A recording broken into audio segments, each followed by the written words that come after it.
You know, what I want you to think about when we talk about stem cells, I want you to think of me, and one of my hobbies, you can see I have a nice tan. I like to work in my garden.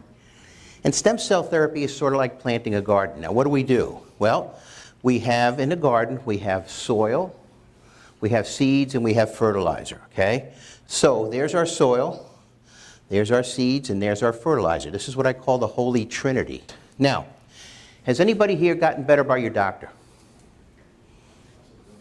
Seems like a reasonable question. Has your doctor gotten you better? I see people shaking their heads, people not shaking their head. Well, in all my years, I really haven't truly gotten patients better. So anyway, this is what I mean. It's not the doctors that get you better. It's the cells that heal you in your body. If you have a hip replacement, knee replacement, open heart surgery, ultimately your stem cells have to heal the wound. They have to heal you up. It's not what we do. We can help them. We can guide them, but the cells ultimately heal you better. And this is one of the major premises of regenerative medicine, stem cell therapy, etc. Even when we give you medicines, it's coaxing the stem cells to do things. Okay, so platelet-rich plasma. So I take your blood, and I put it under the microscope, and I get a little drop of it near some of the platelets here, some red blood cells and things like that. So that's what we're looking at there. Now, if I get that same blood, and I spin it around with a centrifuge and concentrate it, lo and behold, what do I get? I get platelet-rich plasma. You see how many more platelets there are there. So that's part of our fertilizer, so to speak. So let's talk a little bit more about platelet-rich plasma. So you get a cut. I like to be practical about things too. This afternoon I have to be more theoretical, but today I'm practical. You get a cut, you put pressure on it, you keep putting pressure on it, and it says, thank God, it formed a clot, okay? Well, yes, indeed, platelets do help us form clots. But they do a lot of other things also. You see a lot of little insignias here, okay? For instance, there's one here, VEGF, vascular endothelial growth factor, okay? What does that do? Well, think of stem cells as an army. Like any army, it's as good as its supply lines, okay? Now, if you have an army and it doesn't have any good supply lines, guess what? It perishes. Well, what does this thing do? VEGF, vascular endothelial growth factor. It starts basically forming blood vessels where there typically aren't any. Now here's another interesting one, IGF, IGF-1, insulin growth factor 1. You may know that by a different name, human growth hormone. Very important to regenerate things. Now, what do these all do? Well, I have the same analogy in my hand here. It's the body's cell phone system. This is how cells communicate with each other. This is how one cell can talk to another and say, you know what, you need to form some cartilage. You know what, you need to form some heart tissue. You need to fix this guy's MI and things like that. So let's kind of look at this a little better. Here we have the cell membrane of a stem cell.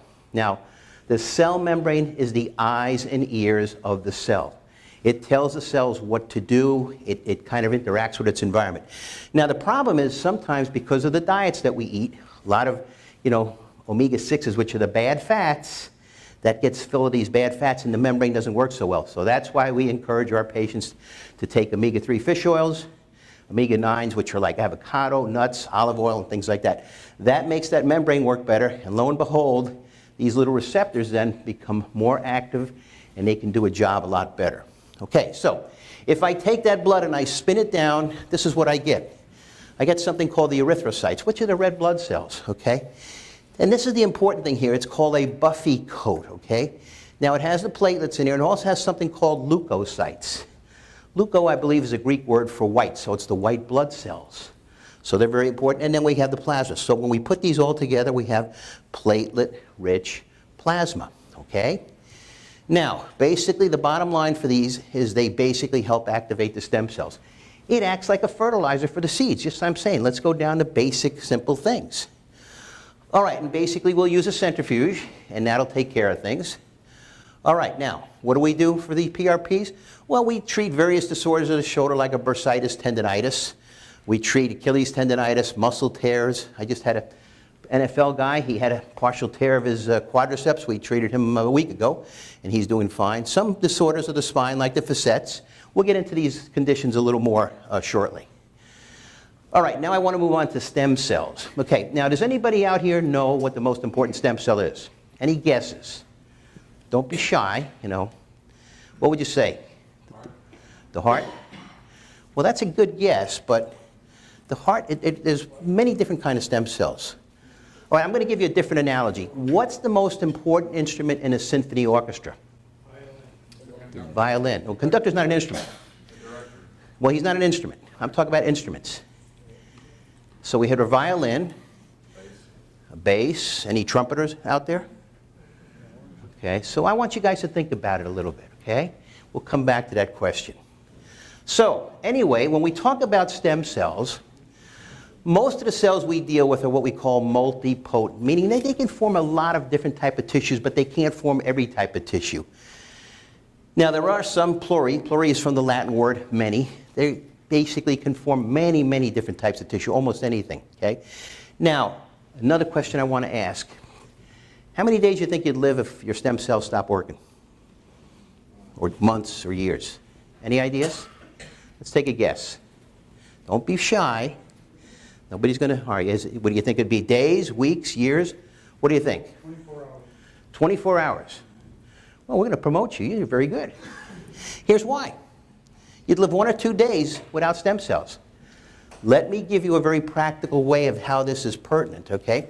Let's say, God forbid, you know someone who has a bad leukemia or lymphoma or something like that. Sometimes even breast cancer. They'll say, we think we have a way of saving you. We may even be able to cure you, but we have to poison your immune system. We have to basically kill all your stem cells. Okay, fine. Well, what happens to a certain percentage of those people? They succumb either to infections or bleeding problems because they have no stem cells. They can't fight an infection, or if they get a little injury, they can't stop the bleeding. So that's why you won't survive without your stem cells, okay? Now, what kind of stem cells are there? Well, embryonic, that's what gives us all a black eye in this field. Mesenchymal, hematopoietic, anytime you hear the word hemo, like a hematologist, it means blood. IPS, very interesting cell, induced pluripotential stem cell. Big fancy word. We'll talk about that in a little while. And one of my favorite guys here, a V cell, very small embryonic-like stem cell, which we'll talk about in a little while. So let's talk about embryonic cells first, okay? Very controversial cells. People say, well, how can you do that? You're basically killing babies to take cells. Well, yes and no, okay? Now, there's a lot of really ethical considerations with these cells, but I'm going to think about it as a scientist as to why we don't want to use these cells. Now, let me give you a little bit of history in the government about cells. The first president who became very much aware of stem cell therapy and saying this is going to revolutionize medicine was Ronald Reagan. Ronald said, maybe not in my lifetime or my child's, but my grandchildren, I think it's going to revolutionize medicine. Then came George W. Bush II. He said to the scientists, tell me about these stem cells. They said, well, you know, we think there's a lot of good potential, but these embryonic cells are sort of turning out to be a dead end for us. So he says, well, let's limit the research money on embryonic cells, but he did not limit research on stem cells. Now, why don't we like to use these stem cells? Okay. Well, first of all, if I were to give you some of these cells, you potentially could inherit any disease that that embryo may have. That embryo may have had a disease that's programmed to arise at age 50. Okay, not a good thing. Another thing is these cells can grow as a tumor. I can put them in your body and they can just go on their merry way and start forming tumors. Well, again, not a good thing.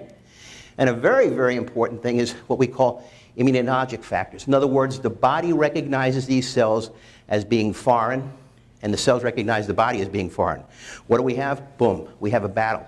We have something called a graft versus host disease, which is sometimes what we see with an organ transplant, same sort of thing, okay?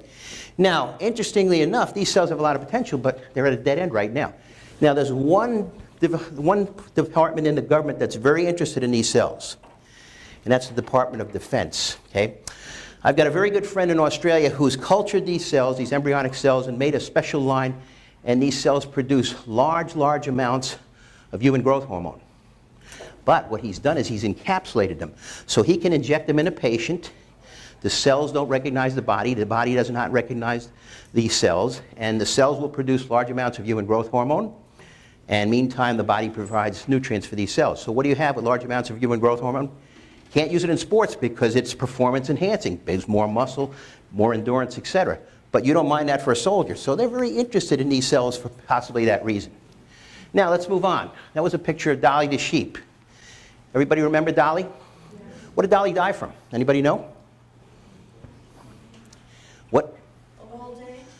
At a young age. Very good. Boy, you guys, you ought to come with me this afternoon.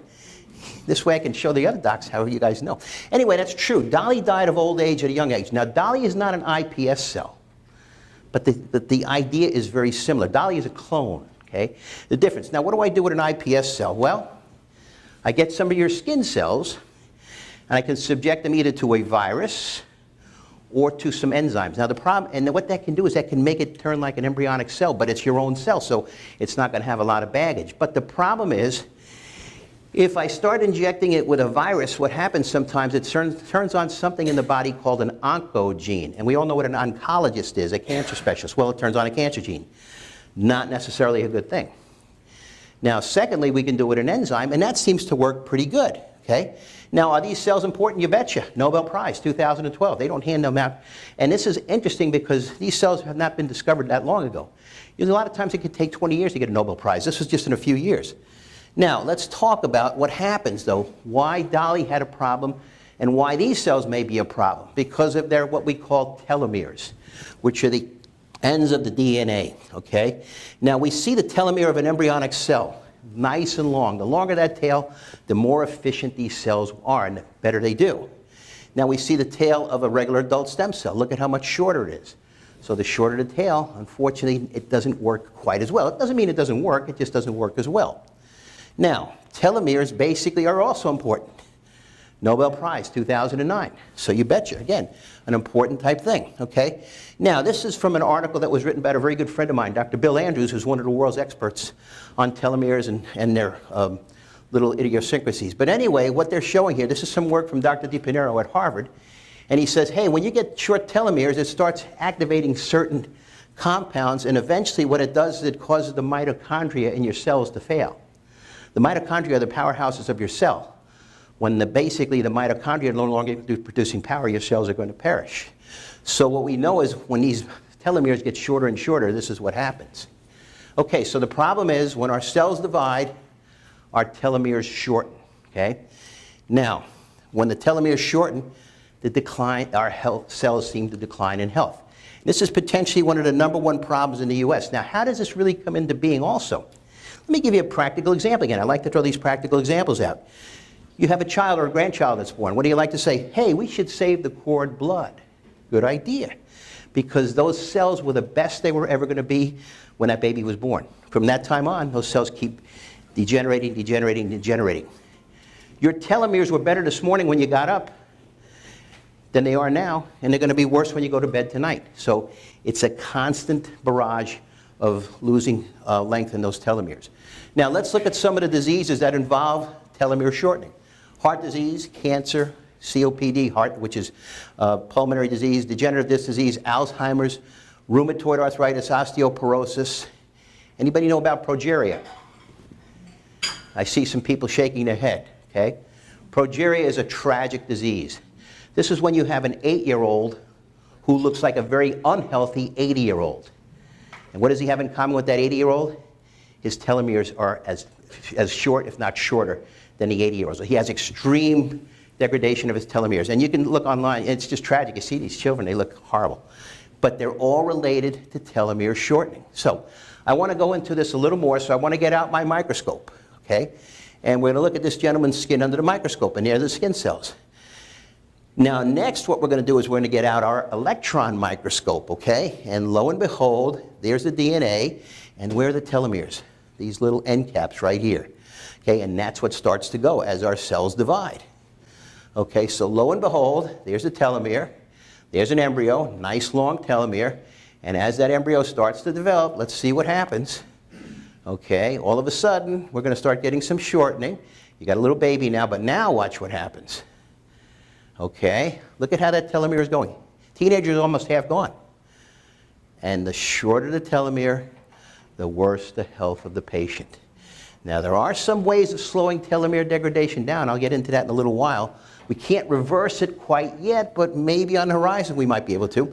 But I want to give you the analogy even a little more. This is a buddy of mine. You may remember him from your children or grandchildren, called Super Mario the Bricklayer. And Mario's going ahead and doing his bricks. Well, in this case, go ahead, Mario, just keep working there. So in this case, though, instead of him laying bricks, let's assume he's making DNA. So he has no trouble making the DNA.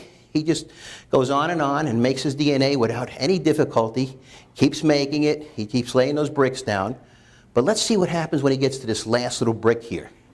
the brick of DNA, okay? He's going to try his hardest, can't do it.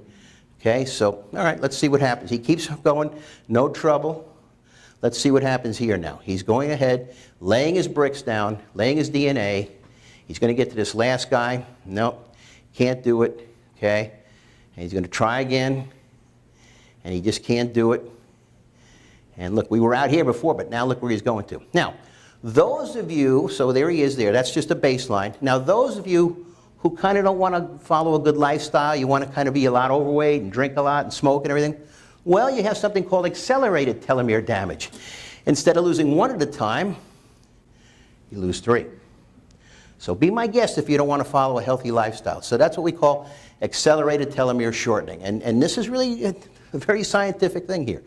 All right, so basically, no matter what Mario tries to do, he cannot fix that little thing. So there is something in your body called telomerase, which is an enzyme that can restore the DNA ends, okay?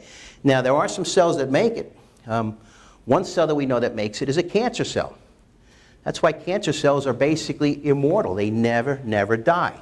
But there's another cell in your body. Does anybody know what that might be?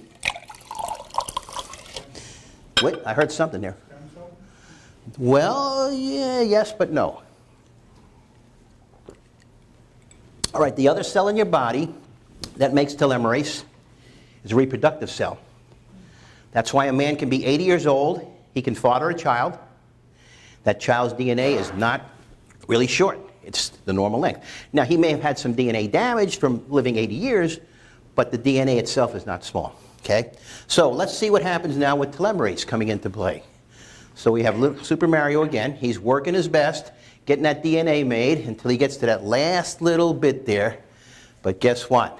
The telomerase angel comes and saves him. And that's what we're really trying to do in the biosciences. We're trying to see what we can do to stimulate telomerase. We know there's a couple things, astragalus, a couple other things that may do that. So basically, telomeres are very important. They're very important for our stem cells.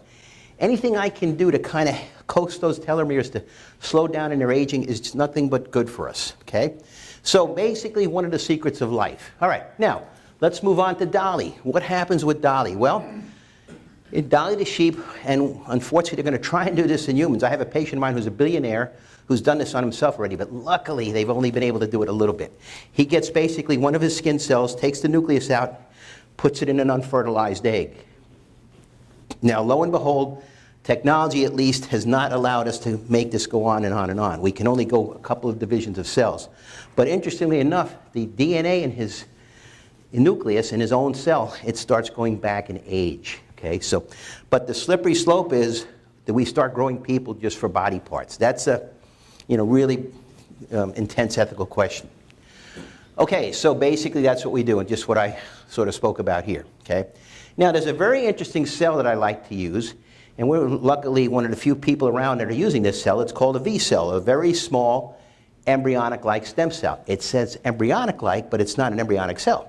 It's your own cell. Okay. Now, look at these cells. Basically, they're very small cells, okay? They're formed in your bone marrow. Now, normally, these cells are inactive. They get activated under a stress. God forbid you're in an auto accident. You lose half your blood supply. Well, lo and behold, guess what? These cells go into play, okay? Now, they're activated by a couple things, hypothermia, hypoxia, which means low oxygen, and injuries, okay? But here's an interesting aspect of these cells. Guess what? They make telomerase. So what does that tell you about your V cells? You have a V cell in your body that's pretty young and active, so very good thing, okay? Now, interesting thing about these cells, they're very cutting edge, but yet they are the oldest form of stem cell therapy we know of. Why do I say that? Because we think they're related to acupuncture. Now, I know not much about acupuncture. I'm an orthopedic surgeon and orthopedic stem cell person, but the acupuncture I don't know much about, but there's something called a Bong-Hand channel, and these cells are found in this channel, and these acupuncturists basically stimulate these channels. And it could be that a good acupuncturist is maybe stimulating these cells, awakening them. Now, what do we do when we do these cells? Well, you come in on day 1, we give you intravenous CoQ10. Try and find that somewhere. Good luck, okay? On day 2, we harvest your blood, we process it, and we put it at 4 degrees centigrade for a few hours. Then we give it back to you intravenously the third day. A lot of interesting things that we find with these things. They seem to help with autoimmune diseases. You met Jared outside there. Jared used to be on Humira. Jared's been off Humira now for a few years. We've given him these V cells. He just got one this week, as a matter of fact. So I'll talk a little more about it, but here's the key. 4 degrees centigrade. That's about 38, 39 degrees.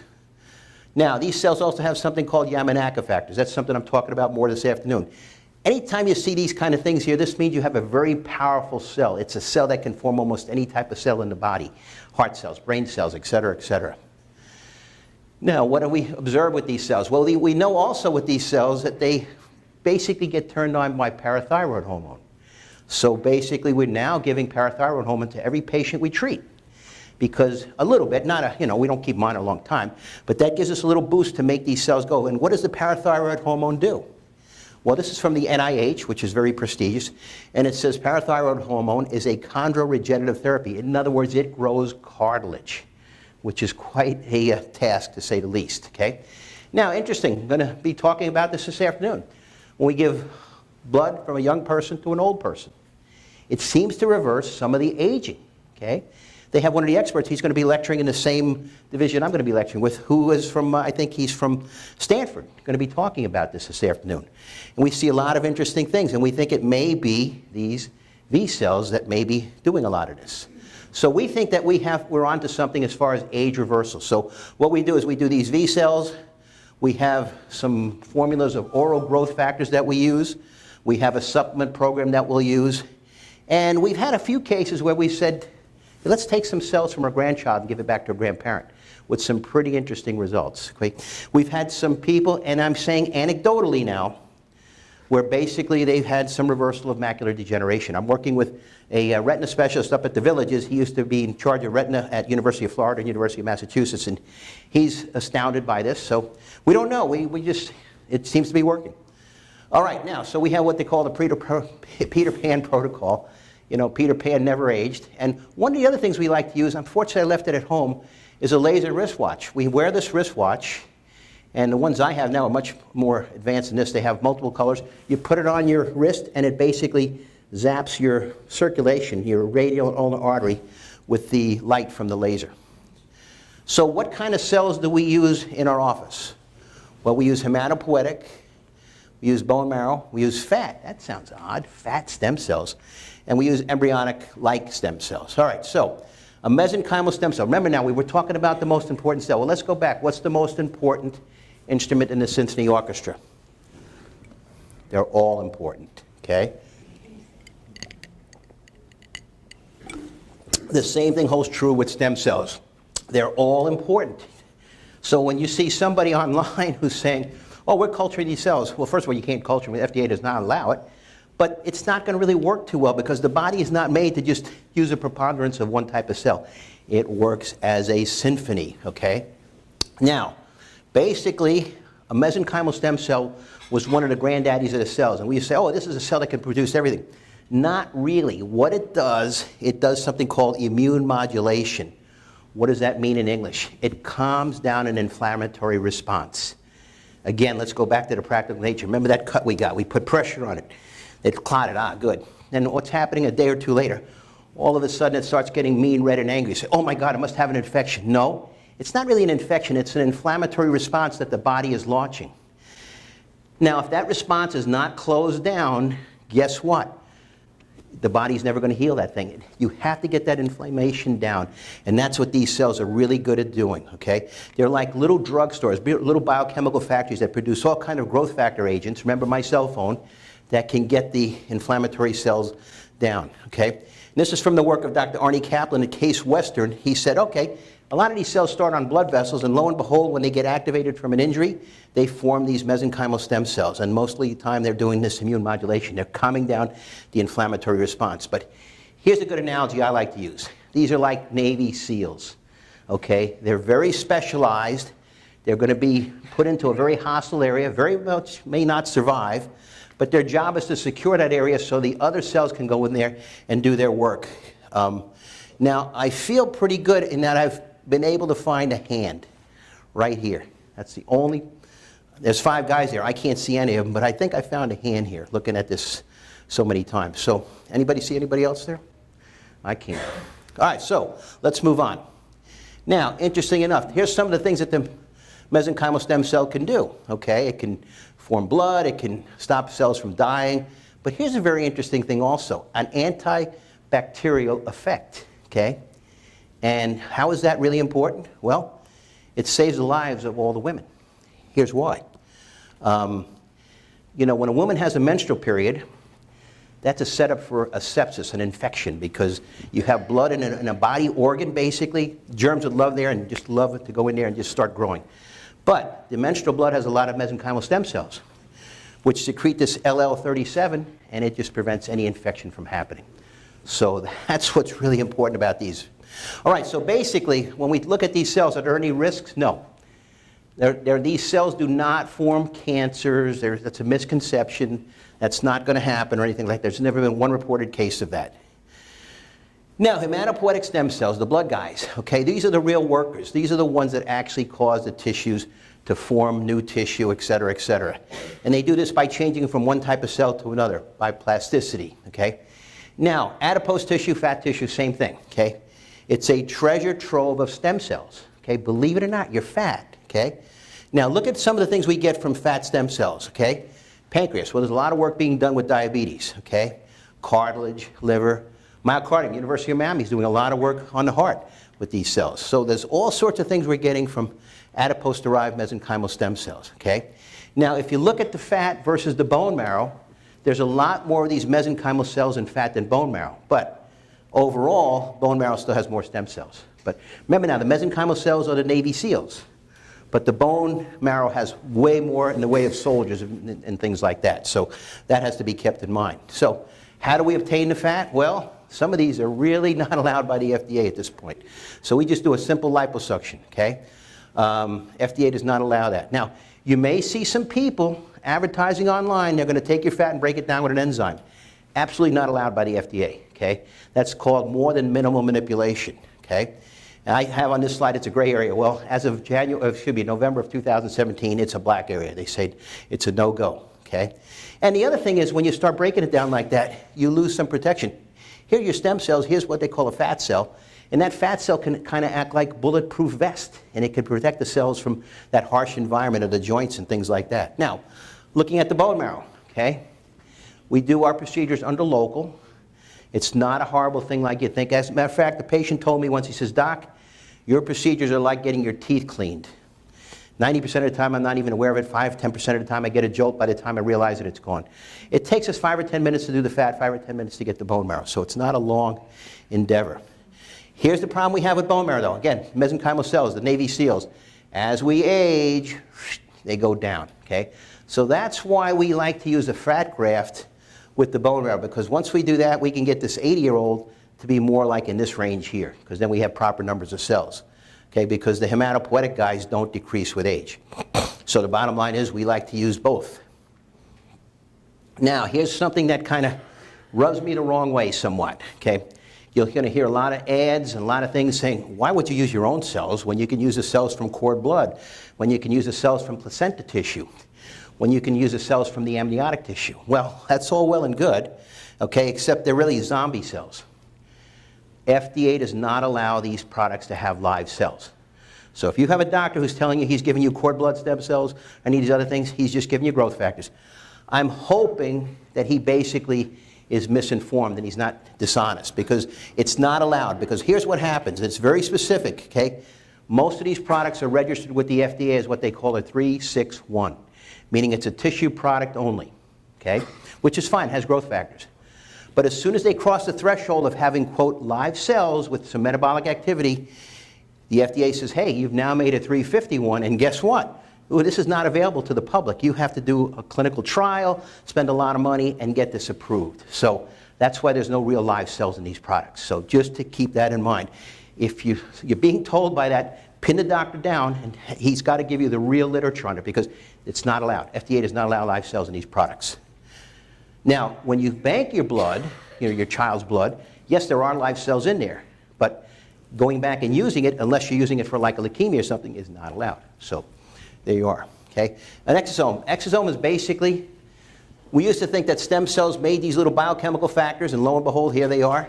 Well, that's not quite the case. What exosomes are basically a package that the cell puts the growth factors into. So I liken an exosome as the body's FedEx system.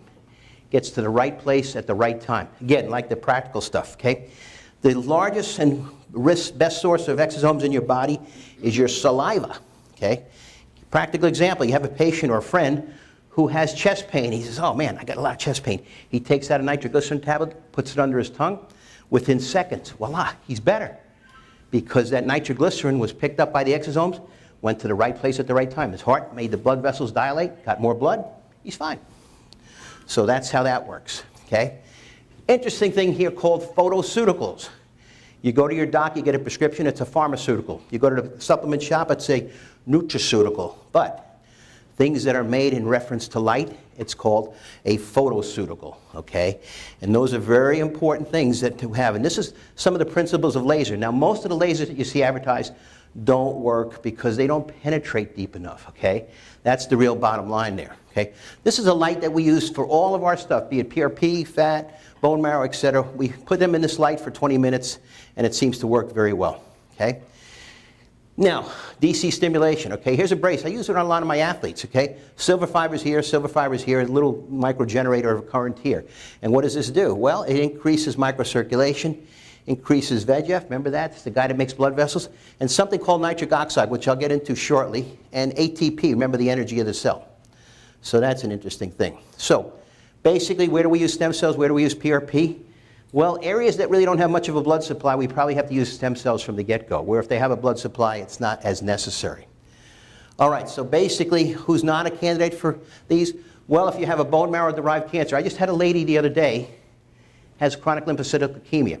I talked to her oncologist, and we both said, probably not a good idea to use her bone marrow. We don't know what's lurking there. But we used her PRP, her blood platelets, and her fat. And that was permissible. We thought that would be a reasonable choice given the circumstances, okay? Now, what you got to be careful about. Non-steroidal anti-inflammatories, aspirin, Advil, Aleve, not a big deal. Alcohol intake should be diminished. It diminishes stem cell output from your bone marrow. Simple as that. You want to drink a lot? Great, but your stem cells are going to be going down.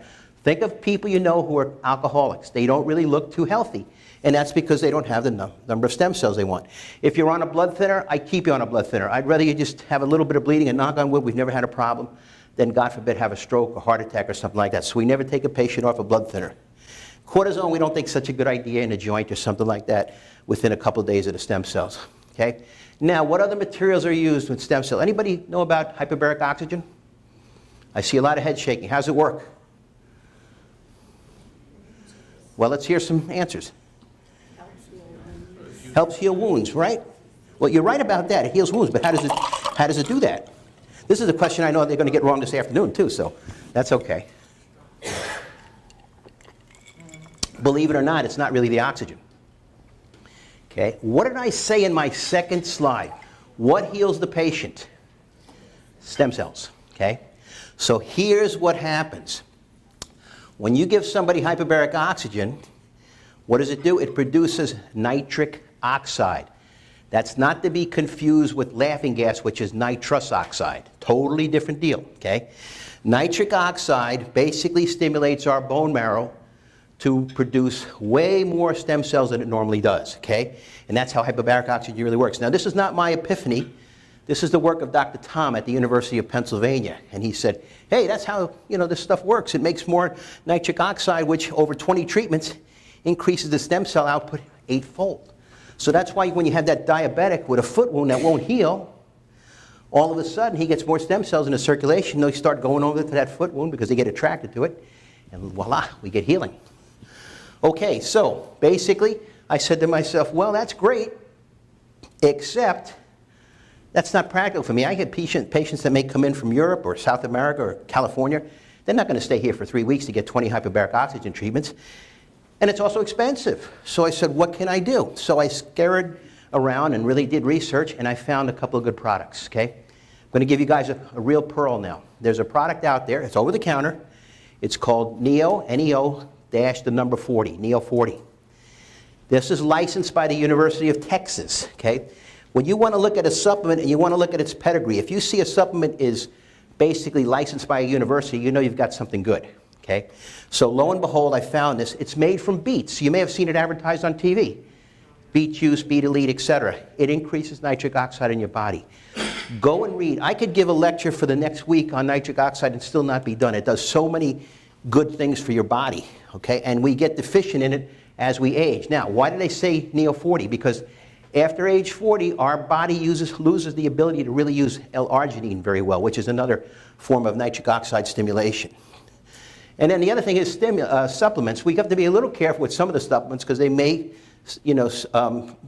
also stimulate certain pathways. But look at some of the supplements we really like to recommend. Omega-3 fish oil. Okay. Now the trick with the fish oil, put it in your freezer. Okay. The other trick with fish oil, when you look at it, it's not the amount of fish oil you take. It's the amount of what we call the EPA and DHA. Those are the two important things. Those two numbers together need to add up to 3,000 a day. However, use caution if you're on a blood thinner because fish oil can thin your blood a little bit. Usually most things that are good for you thin your blood a tad, okay? Resveratrol, anybody know about that one? Red wine. Red wine, right. We have anybody here from Quebec or France? Good, then I could say it. So resveratrol is called the French paradox, okay? What do they mean by that? Well, typically the French people eat foods that are very rich in creams and bad fats and things. They like to smoke and maybe not like to exercise so much. So they said, why is it that these people have such a low incidence of heart disease? Well, they said it's probably the resveratrol from red wine, mainly red, not white, okay? So that's another great thing to take. A phytonutrient, okay? These are basically things that give color and smell to fruits. They say you should have 5 different colors a day, okay? Now, vitamin D3 and C, vitamin D is really not a vitamin, that's a hormone. It's one of the most important things you can take. And I can tell you, a lot of times in mainstream medicine, they say, oh, if you're 30, that's good. You want to be close to 100 in your vitamin D blood level, okay? Carnosine, another thing. Stem XL, another pearl, okay? Stem XL comes from the University of Florida by Dr. Bickford and Sandberg, 2 stem cell scientists. They found that this can dramatically increase the stem cell output from your bone marrow, okay? Living greens from the land and the ocean, okay? Melatonin. Melatonin is not just for sleep. It can make ATP. And there's one very important thing melatonin also does. It can help prevent radiation sickness. So that's why a lot of people in the Korean peninsula were given melatonin just in case anything happened there. Now here's another interesting thing, fucoidan. Anybody know about that one? Fucoidan is an algae found off the island of Okinawa. Anybody know about the people of Okinawa? Longest lived people in the world by and large, okay? So that's another important thing. All right, so basically what causes inflammation? Inflammation is basically caused by free radicals. Now when we use oxygen, lo and behold, here's a nice oxygen molecule, and these are, remember going back to your high school days, basically these are balanced electrons. All of a sudden when we use oxygen, we get this free electron. It's called a free radical, and it's basically like a terrorist. It's like an ISIS terrorist in our body. It's designed to destroy us at all costs, whenever it can. It wants to snatch our energy away, okay? And basically can damage, among other things, the mitochondria. So there's something called the oxygen radical absorption capacity. Big, fancy word to make us sound important. Anybody know another name for this? Anybody ever hear of an antioxidant? Everybody shakes their head, yes. Okay, well, that's what that does, is it gives another electron there. Now, anybody know what the best antioxidant is out there? Take a guess. Blueberries? Good guess. Any other guess? Maybe that's right. Any other guesses out there? Avocado? Not bad. Anything else? Which? Strawberries, good. Remember, 5 different colors a day. So far, good guesses, but not the right one, okay? I have to give everybody a hint, okay? There is a day in February you give this item to your sweetheart. Ah, yes. Look at this right here. Way in the bottom, okay? Now, that's dark chocolate, not chocolate, okay? Big difference, okay? You do like I do. Matter of fact, I had a lady once and kind of flabbergasted me. She said, okay, so you want me to eat 5 different colors a day? You want me to eat chocolate? How about 5 different color M&Ms? I said, no, it doesn't work that way. Now, here's what I do. I buy my chocolate in bulk from a company called Santa Barbara Chocolate Company. I melt it in the microwave, maybe not the best things, but it's easy. And I mix it with stevia. and with some almonds. And lo and behold, stevia. You know the sweetener, stevia? And lo and behold, I now have a health food that tastes pretty darn good. Okay? You could put a little rum in there if you like, whatever you want to use to mellow it, but it works pretty good. All right, so basically, if we can improve the inflammation, we improve the environment of the cells, we improve their success, okay? So we'll talk a little bit about growth factors, cytokines. All diseases are dependent upon these things, okay? You have heart disease, you have cancer, you have kidney disease, diabetes. It's all because these growth factors are out of balance, okay? And they're intimately related to our immune system. Our stem system, our immune system are like this. And so what does that tell you? If your immune system, stem system, what else is involved there? Your gut, okay? Gut, immune system, stem cells. That's why you may also want to take a probiotic every day. Okay, so you can see that right here. Your gut, your immune, they all come into play here, okay? Now, basically, if we can enhance our immune system, we're going to enhance our stem cell treatments, okay? So here's an interesting slide, okay? When you get medicines, most medicines are what we call pharmacologic concentrations. What does it mean? They all have side effects, okay? You take too much of it, you get a toxic side effect. Too little of it, it's not going to work. But the growth factors are what we call physiologic concentrations. There's no real side effects. But look at the dosages here. They're nanograms, picograms, femtograms. What do those numbers look like? 10 to the minus 9, 10 to the minus 12. I mean, tremendously small amounts. These things are extremely powerful, okay? And here's a slide that sums up your health, okay? If you're healthy, all these growth factors are in balance. If you're having a problem, it's either you have too little of one or too much of another, okay? Now, we use growth factors. We do them all orally. One time we were injecting them, but now we just go over to the patchless patch. And basically what we do, let's see if I have a picture of it right here. We put these patches on right over the joint, and there's molecules in there, and it penetrates down deep into the joint. Works out exceptionally well, okay? I want to talk a little bit more about low-level light therapy, laser therapy, but the right way to do it, okay? So we know it's related to nitric oxide and things like that. We have an interesting laser in our office that we use once in a while. We put it intravenously. We also put it into the joint, so we know we can get good penetration. Anyway, here's what happens when the laser light hits this red blood cell. Okay, so that's a blue laser light.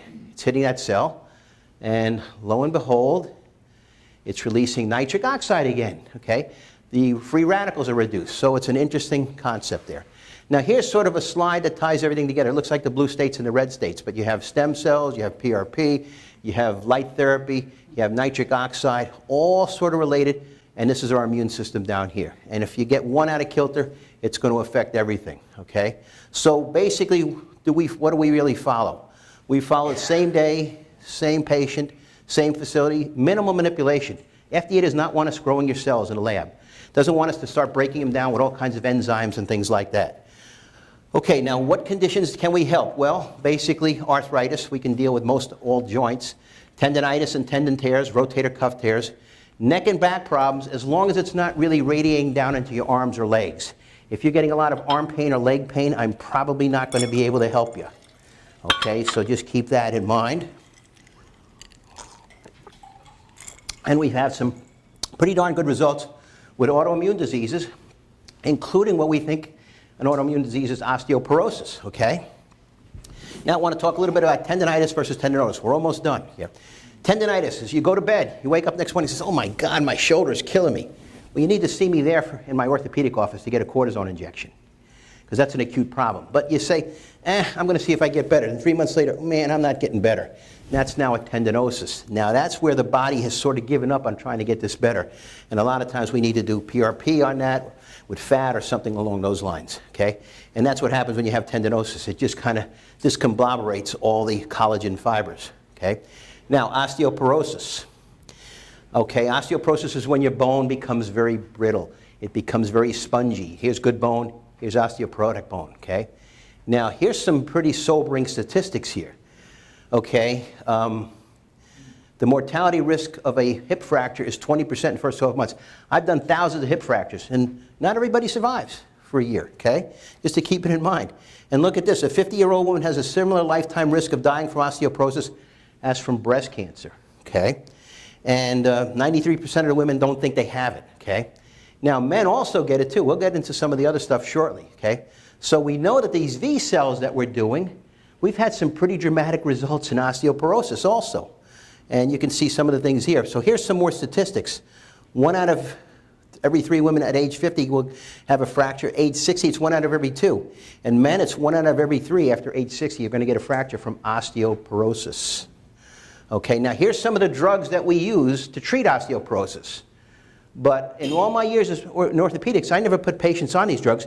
Too many side effects. I mean, when you have a drug where they say, well, one of the side effects is it may cause your jawbone to die, and your teeth are all going to fall out, and you can't put implants in because you have a dead bone, not a good thing. Or, oh, you know what, one of the things is it may cause an increased incidence of some bad fractures of the hip. You say, wait a minute. And the other thing is, these don't reverse osteoporosis. They can maybe slow it down a bit. There's one thing that can reverse it, Forteo. Okay, now Forteo is basically something where you give yourself an injection every day for 2 years. But then you have to stop it because the studies have shown after using this for 2 years, at least in animals, there's a significant incidence of something called an osteosarcoma, which is basically a bone cancer that usually requires amputation. Very aggressive. So not a good treatment out there. And here's some studies from the University of Michigan where they use these V cells, and another study from 2016. And then lo and behold, here's some patients we've done. Now here's one lady we did, and basically she had an MRI scan, or excuse me, a bone density. So this is a bone density. This is not just, oh, she feels better. And there was a 14% increase in the bone density of her spine. This is in less than a year, and 5% in her hip, okay? So basically this is the lady here. And she got the V cells, all right? Now here's case number 2. This is a 76-year-old lady. She had osteoporosis. Basically pretty severe osteoporosis. We gave her some V cells times 2, and you can't really see it here, but here's her results. 29% in each thing, the hip and the spine. Unheard of, okay? And this is the easiest stem cell procedure we do, because basically it's just, you come in one day, we give you intravenous CoQ10. Day 2, we take your blood like getting a blood test. Day 3, we give it back to you intravenous. That's it, done. We don't inject the bones or anything like that. All right, now here's an interesting case. We're almost done here. This is a patient, he had, this is a knee on an MRI, okay? Now, here's his thigh bone right here, basically be over here, okay? Now this white, the knee should all be black on this MRI, but he had this white area here. That's basically a heart attack of the bone. The bone was dying. He was told, sorry, you're 41 years old, but you need a knee replacement. Here's a sideways view. So he came to me. I said, look, we'll see if we can help you. I have no guarantees. You may not get any better. So we did the stem cells on him, and that was 2008. And in 2011, he came back to see me because he was now playing tennis 5 days a week, going from crutches to tennis 5 days a week. He twisted his knee. I said, good, I can get an MRI. Got an MRI, went from here to here, from here to here. Now, I'm not supposed to say, according to the FTC, that I cured him. You can make your own decisions. I just say he seems to be better. So that's that. Now, here's a second case for those of you who are baseball fans. This is called a Tommy John injury. This was a tear of a ligament in the elbow, typically requiring 15 months of rehab after surgery. So he's a Major League Baseball player. He says, can you help me? I said, we'll try. So I did the procedure on him, and lo and behold, he came to me about 3 months later and says, Doc, I'm telling you, I've been throwing already. I said, well, look, we got to at least get an MRI. Let's see where our healing is. So look at the ligament here, and then we got an MRI. Look at the ligament there. He was playing in 5 months, okay? We cut basically a year off of his rehab. Yes, sir? So, like herniated disc kind of thing, you said that's not... Okay, herniated disc, let's talk a little bit about that. We don't like to inject discs because when you start injecting discs, you could cause more degeneration of the disc. However, the question is it truly a herniated disc that you have that's giving you problems, okay? They've done tests, they've done studies where they've done 100 patients who had no symptoms whatsoever of back pain. 30% of them were found to have herniated discs on an MRI. So that doesn't mean that herniation is giving you a problem. The rule of thumb that I like to follow is if you're having back pain or neck pain without arm pain or leg pain, I can maybe help you. If your main complaint is pain in your legs or your arms, probably not going to help you, okay? And usually what I require for a back problem is an MRI. Now, many times for a knee, a shoulder, if it's arthritis, I can do it. Shoulders, a lot of times I have to get an MRI if it's a soft tissue problem. But knees, I can a lot of times tell just by looking at an x-ray. More questions? Yes, ma'am? I have bone-on-bone arthritis on my shoulder. Okay. Can you move it? Yes. Let me see.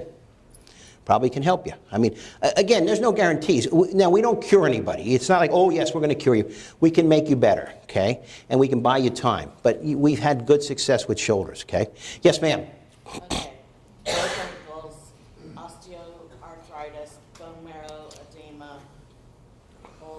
callus and ganglion cysts.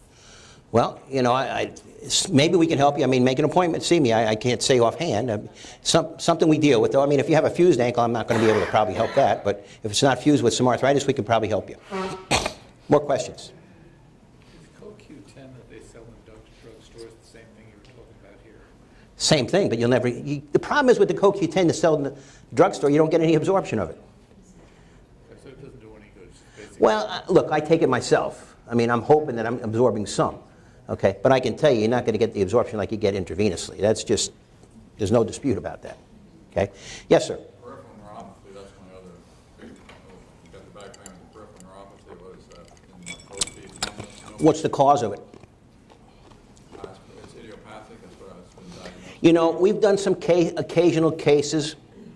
We've had decent results, but it's not something I normally treat because I just don't know how successful it'll be. I'm not sure what the etiology is. But we've had some decent cases with it that they've done okay. There's no pain involved, it's just strictly numbness. May not help at all. I don't know. Yes, ma'am? Spinal stenosis. Well, are you having leg pain or hip pain? In the buttocks? No, sometimes How much can you walk before you have to stop? Can you walk in the mall a good distance? 15, 20 minutes? Maybe we can help you then. If you have a lot of leg pain, your best bet is to get an epidural. Okay? All right, more questions. Yeah, one more. You have a torn labrum around the hip. Okay? What's your... Well, it depends on the patient. I mean, if it's a torn labrum and also osteoarthritis, then the labrum is probably just an innocent bystander. Okay? I mean, I treat a lot of labral injuries in young athletes, and that's a different scenario. Well, what about old athletes? Well, what does your MRI also say?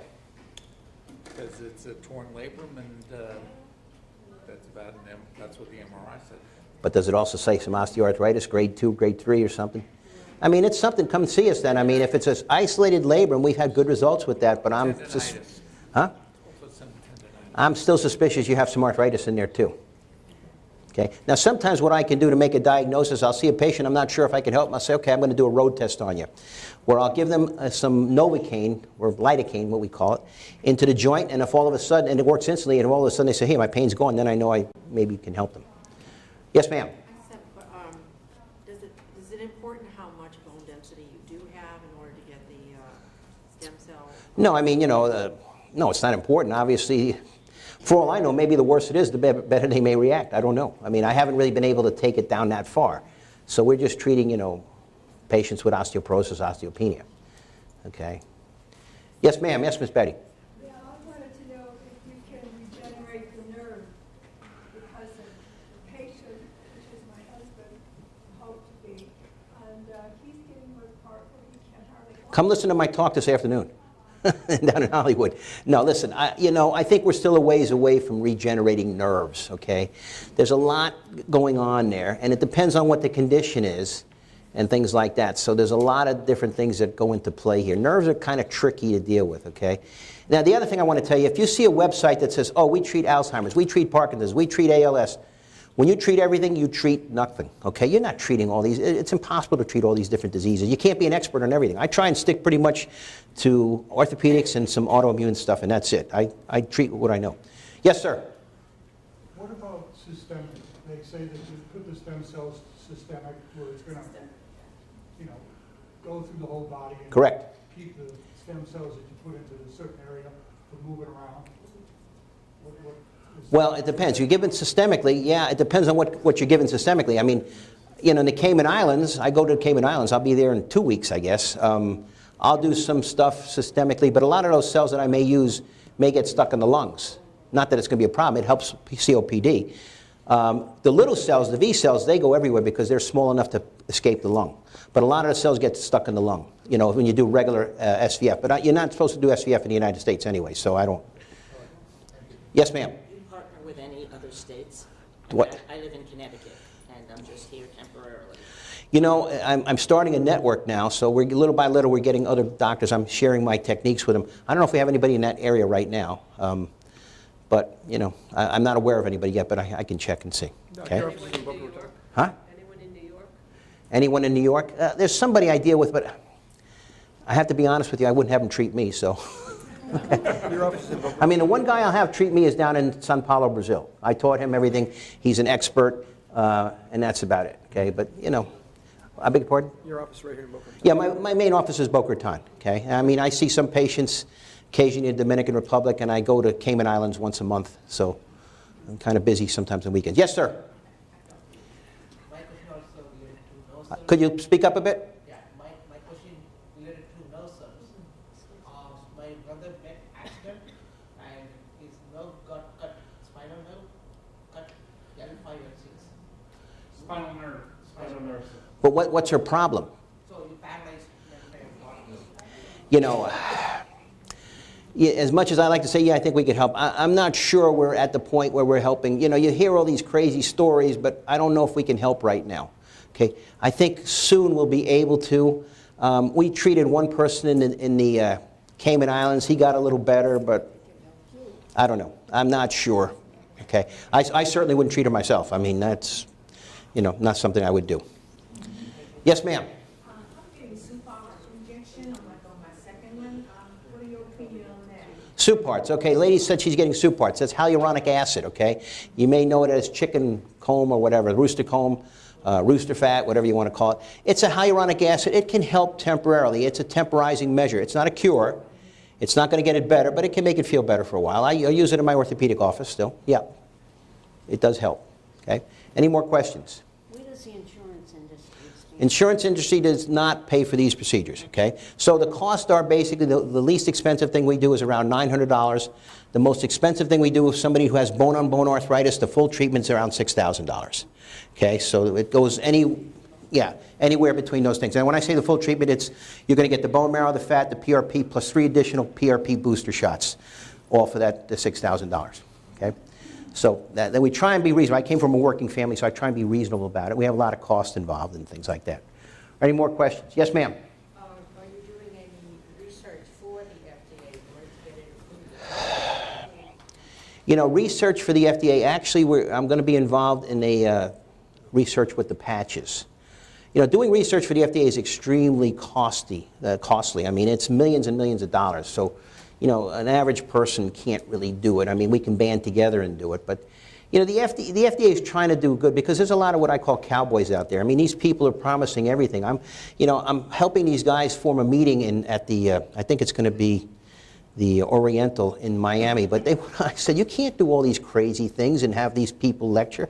This has to be scientific, not these things that they're doing crazy things. FDA is kind of helping us, okay? I mean, sometimes, you know, they get us a little slow. I got to tell you one thing, though. Dr. Arnie Kaplan, who's probably one of the foremost giants in the stem cell field. I was at a meeting for the American Academy of Orthopedic Surgery. They wanted me to go there, and he was there also. And they were talking about double-blind studies. And he said, if you think I'm a guy and you're going to put me in a double-blind study having a 50% chance of getting nothing, get lost. I want to do it. So we're getting toward the point where we have to kind of reevaluate studies and not just do half and half. I'll give you a good example. When we did open heart surgery, we never did double-blind studies. We didn't say, okay, half the people are going to cut their chest open and just sew it back up. No, we said we based it on science, intuition, and safety. And that's what we're basing these things on, science, intuition, and safety. Yes, ma'am. Is there a limit on age on bone-on-bone arthritis that you don't treat? Well, you know, you can have somebody who's 70 years old who's acting like he's 90, and then I can have another person who's 80 who acts like he's 60. It depends on what we call chronologic and physiologic age. As you get into your, you know, late 80s, I'm not as aggressive. I may want to say, you know, let's just do some PRP and fat, and maybe I'll use some amniotic growth factors. So it's an individual thing, and it gets, as we get into the 80s, it gets a little, you know, questionable, and I have to kind of assess the patient. You have a lot of comorbidities like bad diabetes and things like that, maybe not as good a chance of success. So it's an individual thing, and you kind of have intuition also. Yes, sir. You're doing PRP and stem cell combination? Always. Yeah. You find that works a lot better than Well, PRP is found in bone marrow, okay, except not as much. Okay, so how's your garden going to do? Is your garden going to do well if you get the soil and the seeds, or you put the soil, seeds, and fertilizer together? It's going to grow better. Same thing. Very basic things. You had the PRP. Had the PRP. Yeah, shoulder, hip, done great. Yeah, PRPs work. I mean, you're lucky because a lot of times the PRP alone is not going to do the trick. Right. How about how many injections of PRP should you have before you go to stem? Depends on the condition. Sometimes I'll tell a patient, look, you're probably going to waste your money. You got bone-on-bone arthritis, PRP is not going to do it. What was your problem? Dislocation, subluxation. Well, that's a different story. Yeah. Mostly soft tissue. Okay. Yeah, so All right. Not so much arthritis, but yeah. Good. Stem And, cells. yeah, not so much arthritis. That's why. Any other questions? Yes, sir, back there. Can you treat greater truncator Greater trochanter bursitis? bursitis pain? You mean pain on the side of the hip here? Yeah. Yeah, we're pretty successful with that. Another thing I do for that is something called shockwave therapy, where it's basically like a little jackhammer. You know, you can find a lot of these things that I'm talking about on my website, on my blogs. But that works pretty well. And usually for that, I don't use bone marrow. I just use PRP, fat, and a little shockwave therapy, and that works exceptionally well. How about with the SI pain? SI also we treat, yes. We treat most orthopedic things. And the fat pad knee situation? The fat pad for the knee, what about it? That's usually not a problem, fat pad. It's probably arthritis of the knee maybe you have. No, this is fat pad impingement, they call it. Hoffer impingement, yeah, that's usually that's extremely uncommon. Something else is going on there. Something similar to tendonitis of the patella. You may just have a patella tendonitis, maybe not fat pad problem. All right, any other questions? Just resuming normal activity right after the procedure? Well, right after the procedure, you're going to be pretty sore. But that's me, guys. I got my, I mean, you know, the whole world is calling me here, okay? So, it's okay. But anyway, you know, a few days of, you know, curtailing your activity, then after that, pretty much do what you want. He did Bill Taylor, Black Dog, up in Jupiter. He's very, very pleased with what you did with him. Oh, okay. Oh, all right. Yeah, I remember now. Nice Okay. guy. Good, thank you. Yes, ma'am. Does PRP work for the shoulder bone-on-bone or only the stem cell? Well, PRP can help, okay? Again, it's an individual thing. I need to see, you know, how bad the arthritis is. And in your case, you don't need an MRI. That's a waste of money, okay? You just need an x-ray. I can even take an x-ray in my office if need be. But usually for those, the minimum I like to do for a joint is PRP and fat, because fat has a stem cell. That's the minimum thing I would do, okay? What's that treatment go for? What's that? The PRP. What about it? How much? If we just do a straightforward PRP, it's around $900, but that also includes giving you some growth factors by mouth, giving you maybe shockwave and things like that. So How many sessions are we talking about? that's the one, okay? And then if we do a second one, it's usually a lot cheaper, okay? The first time's that, because we're doing a lot of other things besides just, you know, we're not an office where they have some guy come in, he spins your blood, and he gives it to the doc, he just injects it, and he's not sure why he's injecting, he's doing it. There's a lot of other things that are involved. Yes, ma'am? Probably don't have the answer for this, but if somebody wanted to make an appointment with you, Yeah. would it have to be in June? Are you that filled? No. I mean, you can make an appointment. You know, I see patients. I mean, this week I'm there Monday, Tuesday, Wednesday, Thursday morning. I'm off to Shanghai. I'll be back Monday morning again. It's pretty immediate. Yeah, we can get there. All right. Any other questions? Because I'm going to have to leave in a moment to go to Hollywood. Who are those little cutie pies up there? Okay, that's when I was in Haiti doing volunteer work after the earthquake. Okay, I was running Project Medishare Orthopedics for University of Miami down in Port-au-Prince. That was a number of years ago now. Okay, well, thank you all so much. Have a good day.